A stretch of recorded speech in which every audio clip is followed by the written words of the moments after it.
అంటే ఇప్పుడు పరిశుద్ధాత్మ కలిగిన వాడు పరిశుద్ధాత్మకు సంబంధించిన క్రియలు మాత్రమే చేస్తాడు. అది మాత్రమే పరిశుద్ధాత్మకు రుజువు. మరికి ఏ రుజువు ఉండదు. అందరికీ ఒకటే రుజువు. అర్థమవుతుందా? పరిశుద్ధాత్మ వచ్చారని పూనకాలు రావడం, పరిశుద్ధాత్మ వచ్చారని అల్లరి చేయడం, పరిశుద్ధాత్మ వచ్చారని గోల చేయడం అది పరిశుద్ధాత్మ లక్షణం కాదు. ఎందుకంటే ఆయన అల్లరికి కర్త కాడు. పరిశుద్ధాత్ముడు గొప్పవాడు, పరిశుద్ధాత్ముడు ఘనుడు. ఆయన ఎక్కడ కూడా చీప్ అవ్వడు. అర్థమైందా? ఆయన ఎక్కడ కూడా ఏమవడు, చీప్గా బిహేవ్ చేయడు, చీప్ అవ్వడు.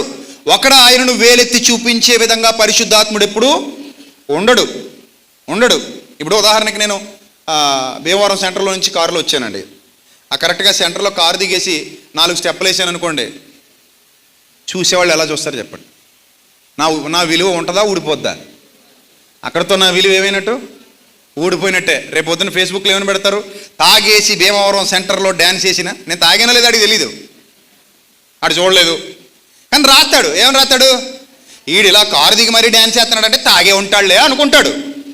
ఆ ఛాన్స్ ఇచ్చింది ఎవరు? నేనే కదా. సో అంత చీప్గా నేను బిహేవ్ చేస్తానా? చేయను కదా. ఎందుకంటే జ్ఞానం ఎరిగిన వాడని అంత చీప్ పనులు నేను ఎప్పుడు చేయకూడదు కూడా. అర్థమైందా? చేయకూడదు. సో వాళ్ళు చేస్తే నా విలువ నేనే తగ్గించుకున్నవాడని అవుతాను, నా విలువ నేనే కోల్పోయిన వాడని అవుతాను. ఇన్ ద సేమ్ వే నాకంటే కొన్ని కోట్ల రెట్లు గొప్పవాడు ఎవరు? పరిశుద్ధాత్ముడు. ఆయన తన విలువ తాను ఎప్పుడు తగ్గించుకోడు. మరో మాట కూడా చెబుతాను తెగించి, ఆయన ఎవరి యందు ఉన్నాడో వారి విలువ కూడా ఆయన తగ్గించాడు. అర్థమవుతుందా? ఆయన తన విలువ తాను తగ్గించుకోడు, ఆయన ఎవరి యందు ఉన్నాడో వారి విలువ కూడా ఆయన తగ్గించాడు. మొన్న ఎవరో ఫేస్బుక్లో ఒక వీడియో అప్లోడ్ చేశారు. ఒక ఆయన ఎవరో నిలువుటంగి ధరించుకొని కొంతమంది అమ్మాయిలను వరుసగా నిలబెట్టి వాళ్ళని ఏదో ఇలా అంటుంటే, వాళ్ళు కరెంట్ షాక్ కొట్టిన వాళ్ళ పైకి కిందకి ఎగిరేసి కింద పడిపోయి గిలగిలగిలా అనేస్తుంటే ఆయన అది తర్పిదిస్తున్నాడు వాళ్ళకి. అది ఫేస్బుక్లో పెట్టి రకరకాలుగా చాలామంది దాన్ని ట్రోల్ చేశారు, ఇప్పటికీ ట్రోల్ చేస్తూనే ఉన్నారు. అలా ఒక స్నేహితుడు నాకు ఆ వీడియో పంపించి, మీ వాళ్లే కదా ఇలా ఉన్నారేంటి అన్నాడు. నేను వెంటనే అన్నాను, మా వాళ్ళు కాదు, వాళ్ళు మీ వాళ్ళేమో చూసుకో అన్నాను. అంటే వాళ్ళు మా వాళ్ళని నేనే ఒప్పుకోవట్లేదంటే పరిశుద్ధాత్ముడు ఎలా ఒప్పుకుంటాడు చెప్పండి? ఎందుకంటే పరిశుద్ధాత్ముడు అల్లరికి కర్త కాడు, అవమానానికి కర్త కాడు, అన్యజనుల మధ్య ఆయన నామాన్ని, దేవుని నామాన్ని దూషింపజేయుటకు కారణమయ్యేవాడు కాడు. కాబట్టి అది పిచ్చి పైశాచికత్వం, అది పైశాచికత్వానికి పరాకాష్ట తప్ప పరిశుద్ధాత్ముడు ఇప్పుడు అలాంటి చిల్లర పనులు చేయించడు. పరిశుద్ధాత్మ క్రియలు ఘనమైనవి, పరిశుద్ధాత్మ క్రియలు బలీయమైనవి, పరిశుద్ధాత్మ క్రియలు శక్తివంతమైనవి, పరిశుద్ధాత్మ క్రియలు అందరినీ ఆలోచింపజేసేవి, పరిశుద్ధాత్మ క్రియలు దేవుని నామానికి మహిమ తెచ్చేవి, పరిశుద్ధాత్మ క్రియలు మిమ్మల్ని మీకు ఘనతను తీసుకొచ్చేవి, మీకు కిరీటాన్ని పెట్టేవి, మీకు జ్ఞానాన్ని ఇచ్చేవి, మీకు వివేకాన్ని ఇచ్చేవి. ఆ క్రియలు సాక్షార్థంగా మిమ్మల్ని నిత్యజీవం వరకు నడిపించేవి. అంత ఉన్నతంగా, అంత గొప్పగా, అంత మహిమాన్వితంగా పరిశుద్ధాత్మని క్రియలు ఉంటాయి తప్ప చిల్లరగా పరిశుద్ధాత్మని క్రియలు ఎప్పుడు ఉండవు. ఒక వీధిలో వెళుతూ అంటుంటారు, చూసారు? అప్పుడప్పుడు చూసారు? ఎప్పుడే చూడలేదా? చూసారు కదా, చాలామంది ఉంటారు అలాగా. వాళ్ళకి కింద పడి గిలగిలా కొట్టేసుకుని మా నాన్న హంగామా చేసేస్తారు, కాసేపటి నీరసం వచ్చి పడుకుంటారు. సో ఆత్మదేవుడు అలాంటి కార్యాలకు కర్త కాడు. అవి విశ్వాసం లేనివారు, నిరీక్షణ లేనివారు, దేవుని ఎరుగని ప్రజలు చేసేటువంటి పనులేమో కానీ సత్యం ఎరుగని వారు, సత్యం ఎరిగిన వారు, సత్యమందు ఉన్నవారు, సత్యమందు ప్రతిష్ఠ చేయబడిన వారు అలాంటి వాటితో ఏకీభవించరు. ఎంతమంది నమ్ముతున్నారు నేను చెప్పిన విషయాలు? రైట్? ఇది సత్యం, బైబిల్ గ్రంథం చెబుతున్న సత్యం. రైట్. ఇప్పుడు కొన్ని విషయాలు మనం చూద్దాం ప్రియులరా. అసలు క్రియల ద్వారానే ఎందుకు పరిశుద్ధాత్ముడు ప్రత్యక్షపరచబడతాడు అనే డౌట్ మీకు రావాలి. ఇప్పుడు నేను చెప్పేసిన తర్వాత మీరు గుడ్డిగా నమ్మేయకూడదు, అడగాలి నన్ను. ఏమంటే ఇంకో రూపంలో ప్రత్యక్షపరచబడొచ్చు కదా. క్రియల ద్వారానే ఎందుకండి? క్రియల ద్వారానే ఎందుకు పరిశుద్ధాత్మ స్వభావం మనలోకి వచ్చేసి, పరిశుద్ధాత్మ స్వభావం మనల్ని ఆవరించేసి, పరిశుద్ధాత్మ నిన్ను కమ్ముకొను అన్నాడు కదా. ఎక్కడ? ఎవరితో మాట్లాడుతూ? మరియతో మాట్లాడుతూ, పరిశుద్ధాత్మ నిన్ను ఏం చేయను? కమ్ముకొను, పుట్టబోవు శిశువు పరిశుద్ధుడై అంటే. బాప్తిస్మిచ్చి యోహాను గురించి కూడా ఆ సందర్భం రాయబడింది కదా. సో ఇంకా అనేక సందర్భాలలో పరిశుద్ధాత్మని ఇన్వాల్వ్మెంట్ ఉంది. పరిశుద్ధాత్మ కమ్ముకున్నప్పుడు కానీ, పరిశుద్ధాత్ముడు ఆవరించినప్పుడు కానీ, పరిశుద్ధాత్ముడు వారి మీదికి వచ్చినప్పుడు కానీ, పరిశుద్ధాత్ముడు వారిలో నివసించినప్పుడు కానీ దేవునికి మహిమ తీసుకొచ్చే శక్తివంతమైన కార్యాలు జరిగాయి. వాళ్లను దేవుడు ఒక ఫలభరితమైన సాధనంగా వాడుకున్నాడు. యెషయా గ్రంథంలో వ్రాయబడింది ఒక మాట, దేవుని ఆత్మ నా ద్వారా పలుకుచున్నాడు. దావీదు మాట్లాడుతున్నాడు, దేవుని ఆత్మ నా ద్వారా పలుకుచున్నాడు. అద్భుతమైన మాటది.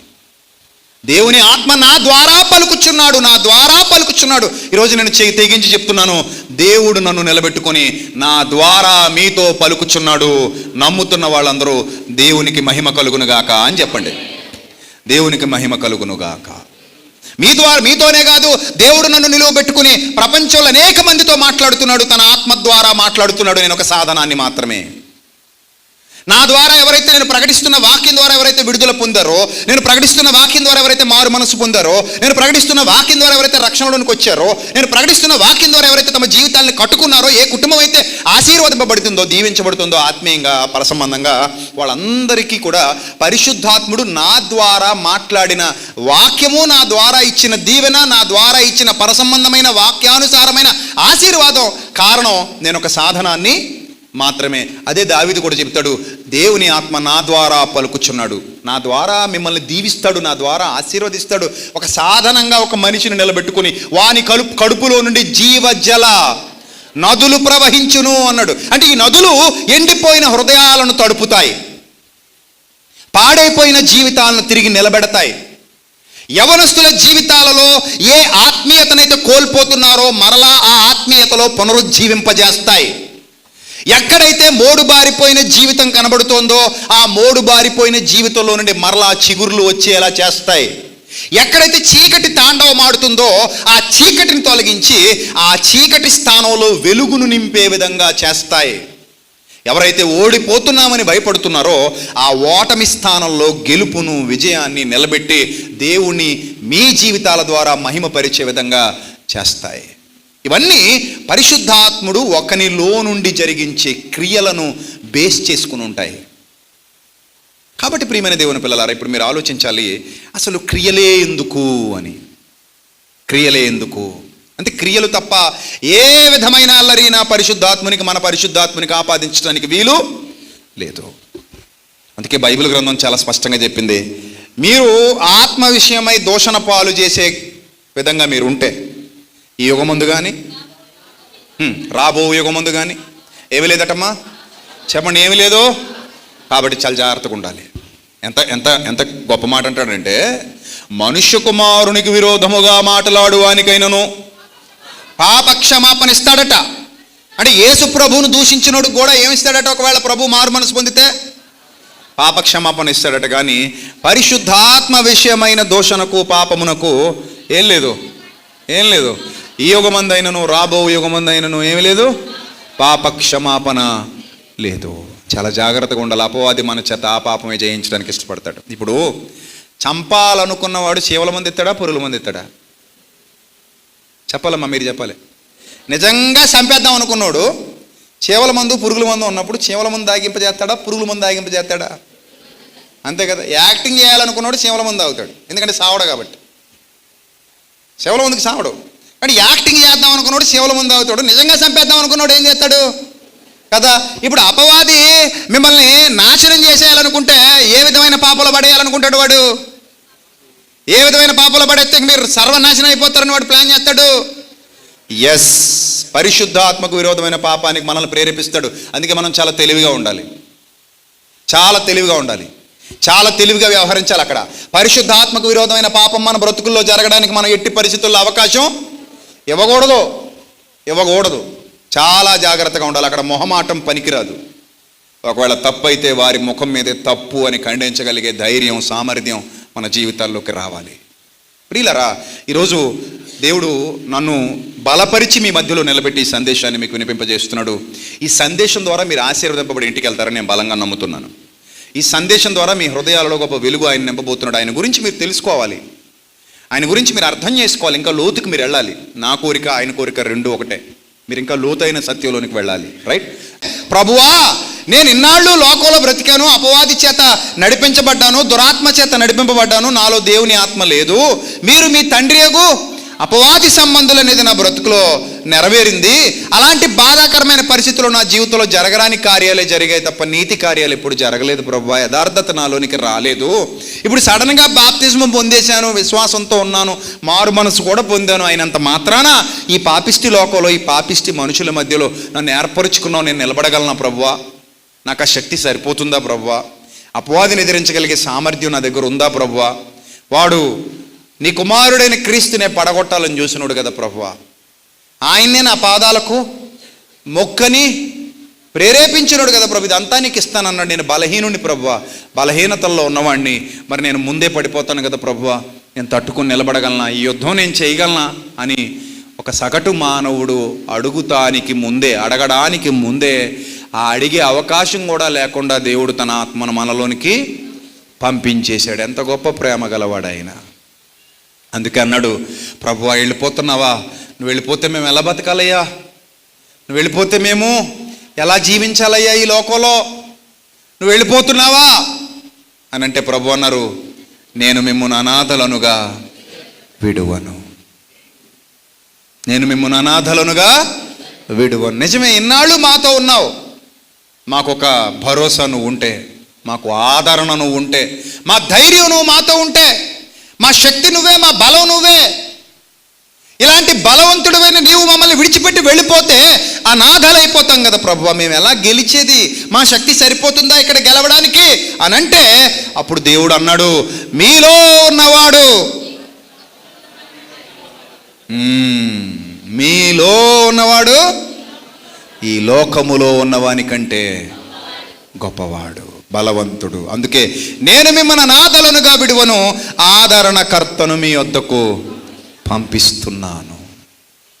ఆయన వచ్చి మీలో ఉండే మీ ద్వారా ఆయన క్రియలు ప్రతిఫలింపజేస్తాడు.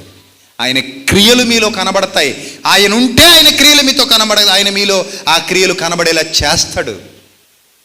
చేస్తాడు.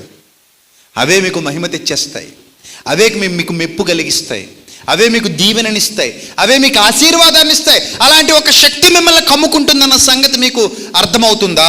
ఈ రాత్రి ప్రియ దేవుని సంఘమా మీరు గ్రహించాలి. ఇప్పుడు మిమ్మల్ని ఎందుకు ఈ మాట అడుగుతున్నానంటే, పరిశుద్ధ ఆత్ముడు మనలో ఉన్నాడని ఇక్కడ చెప్తున్నాం, బయటికి వెళ్ళాక కూడా చెప్తామా చెప్పవా? ఏమంటే ఇక్కడ అడిగాను మిమ్మల్ని, చేయి చూపించారు. రేపు పొద్దున్న భీమవరం మార్కెట్లో అడుగుతాను, అక్కడ చేయి చూపిస్తారా? బస్ స్టాండ్లో అడుగుతాను, చేయి చూపిస్తారా? మీ వీధుల్లో అడుగుతాను, చేయి చూపిస్తారా? మీ ఊర్లో అడుగుతాను, చేయి చూపిస్తారా? చెప్పండి, చూపిస్తారా? నిజంగా చెప్పాలి, ఖచ్చితంగా చూపిస్తారా? ఏ తమ్ముళ్ళు? రైట్. అంటే దీని అర్థం ఏంటి చెప్పండి? మేము చూపిస్తామంటే దాని అర్థం ఏంటి? ఎక్కడైనా నాతో ఉన్నాడు ఆయన. ఇప్పుడు నేను మీతోనే తిరుగుతున్నాను అనుకోండి, ఎక్కడికి వెళ్తే అక్కడికి వచ్చేస్తున్నాను అనుకోండి, మీరు చేయాలనుకున్నవన్నీ చేస్తారా? చెప్పండి, చేస్తారా? కొన్ని చేయరు కదా, చేస్తారా? ఎందుకు చేయరు? ఈడెవడండి బాబు, ఎక్కడికి వెళ్తే అక్కడికి వచ్చేస్తున్నాడు. ఈడు ఉండగా ఏం చేస్తామండి? ఏమనంటే మళ్ళీ మమ్మల్ని అందులో పడి చెప్తాడు, అంతే కదా. అందుకని మనకు ఎవడైతే బోధకుడు ఉన్నాడో, మనకు బోధించేవాడు ఎవడైతే ఉన్నాడో వాని ఎదుట మనం ఎలా ఉంటాం? చాలా జాగ్రత్తగా ఉంటాం. మాట దగ్గర కానీ, క్రియ దగ్గర కానీ తడబాటు రాకూడదు. అమ్మో, జాగ్రత్తగా ఉండాలి. ఎందుకంటే ఇతని దగ్గర జాగ్రత్తగా లేకపోతే మనల్ని అక్కడ పెట్టి తిడతాడు. ఎందుకులే, మనకు అనవసరం. ఈ కాసేపు మౌనంగా ఉంటే దారి ఆయన పోతాడు, మన దారిన మనం పోవచ్చు. మనకి ఇంకా టైం ఉంది, బోల్డ్ అన్న అవకాశాలు వస్తాయి. ఇప్పుడు అవసరమా అనుకొని వెళ్ళిపోతారు.